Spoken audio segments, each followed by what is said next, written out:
जय श्री कृष्णा। राधे राधे। वैशाख मास का 19वां अध्याय। श्रुति देव कहने लगे कि वैशाख माध्यम का फल और भी सुनो। पांचाल देश के राजा भूरियश का पुत्र पुरुयश नाम वाला अत्यंत पुण्यात्मा तथा बुद्धिमान था। पिता के मरने पर वह राजा बना। वह धर्मपूर्वक पृथ्वी का राज्य करता था। इस कारण उसकी सब संपत्ति नष्ट हो गई। इस प्रकार उसको बलहीन देखकर उसके कई एक शत्रु राजाओं ने उस पर आक्रमण कर दिया। बेचारा राजा परास्त होकर अपनी शिखंडी रानी और कुछ साथियों के सहित पर्वत की एक ऐसी गुफा में छिप गया जिसका रास्ता कोई नहीं जानता था। राजा ने बड़ी व्याकुलता से वहाँ पर 53 वर्ष व्यतीत किए। अब राजा के मन में यह चिंता उत्पन्न हुई कि मैं जन्म और कर्म से तो शुद्ध हूँ। मैंने जन्म भी अच्छे कुल में लिया, परंतु न जाने मेरी सब पौरुष कहाँ गए। मैंने ऐसा कौन सा पाप किया जिससे ये घोर दरिद्रता व पराजय हुई तथा वनवास के दुख सहने पड़ रहे हैं। इस प्रकार वह राजा अपने गुरु का स्मरण करने लगा। तब राजा के स्मरण करते ही 2 मुनीश्वर याज और उपयाजक नाम वाले वहां आकर उपस्थित हुए।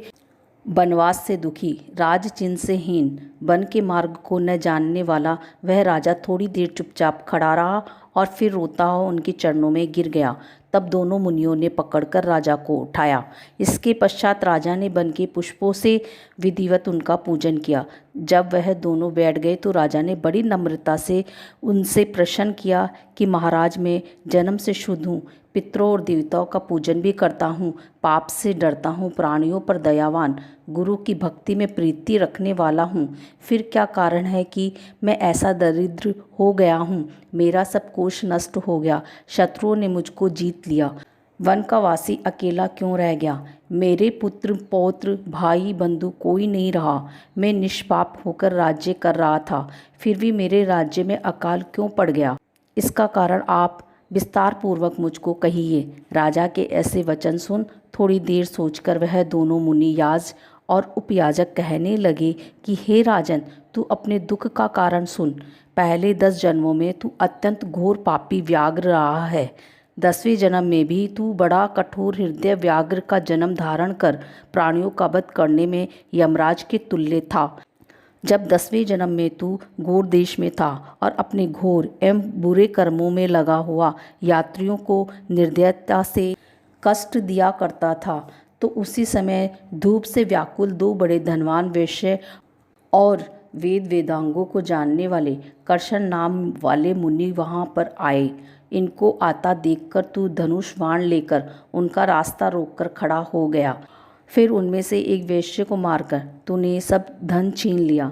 जब तू दूसरे को मारने लगा तो वह समस्त द्रव्य वहीं घास फूस में फेंक कर डर के मारे भाग गया। तब कर्षण मुनि व्याघ्र के हाथ से मारे जाने के भय से व्याकुल मूर्छा खाकर पृथ्वी पर गिरे हुए ऋषि से पूछा कि वेश्य ने धन कहाँ छिपाया है। फिर एक गड्ढे के पानी से उनके हाथ मुंह धोए और उनको मूर्छा न आ जाए इस कारण उन पर पंखे से हवा करने लगा।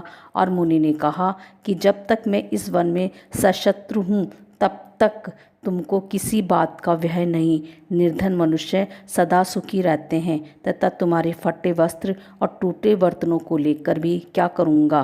तुम केवल यही बताओ कि उस वैश्य ने धन को कहाँ छिपाया है। यदि ठीक नहीं बताओगे तो तुम्हें मैं मार डालूंगा। कर्षण बोले कि वेश्य धन को इन वृक्षों में फेंक गया है और स्वयं इधर भाग गया है। व्याघ्र ने ऋषि से कहा कि तुम निडर होकर सुखपूर्वक यहाँ से चले जाओ। यहाँ से थोड़ी दूर पक्के तालाब में निर्मल जल है, वहाँ पर जल पीकर और अपनी थकान दूर कर अपने स्थान को चले जाओ। अभी राजा के कर्मचारी वेश्य का रुदन सुनकर तथा पाँवों के खोज देखते हुए इधर आएंगे, इसलिए मैं तुम्हारे साथ नहीं चल सकता।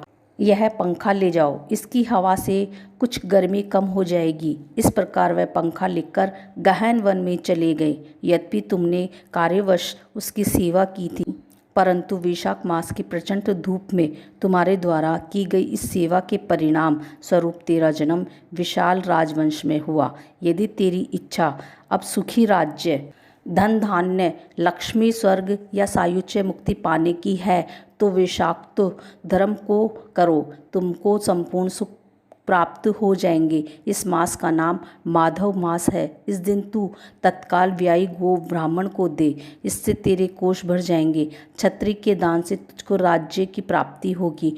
विधिवत स्नान कर माधव भगवान की पूजा कर। दिव्य प्रतिमा के दान से तेरी विजय होगी। यदि तेरी इच्छा अपने समान पुत्रों की है तो तू सब प्राणियों के हित के लिए प्याऊ लगवा।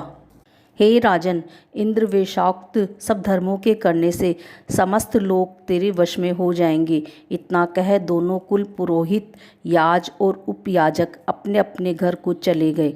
तब महापराक्रमी राजा कुल पुरोहित के कथनानुसार वेशोक्त धर्म और भगवान की पूजा करने लगा, जिसके प्रभाव से राजा ने अपनी बची हुई सेना को लेकर पांचाल नगरी में प्रवेश किया। इस प्रकार राजा पुरुष ने अपना खोया हुआ सारा राज्य पुनः प्राप्त कर लिया। जय श्री कृष्णा। राधे राधे।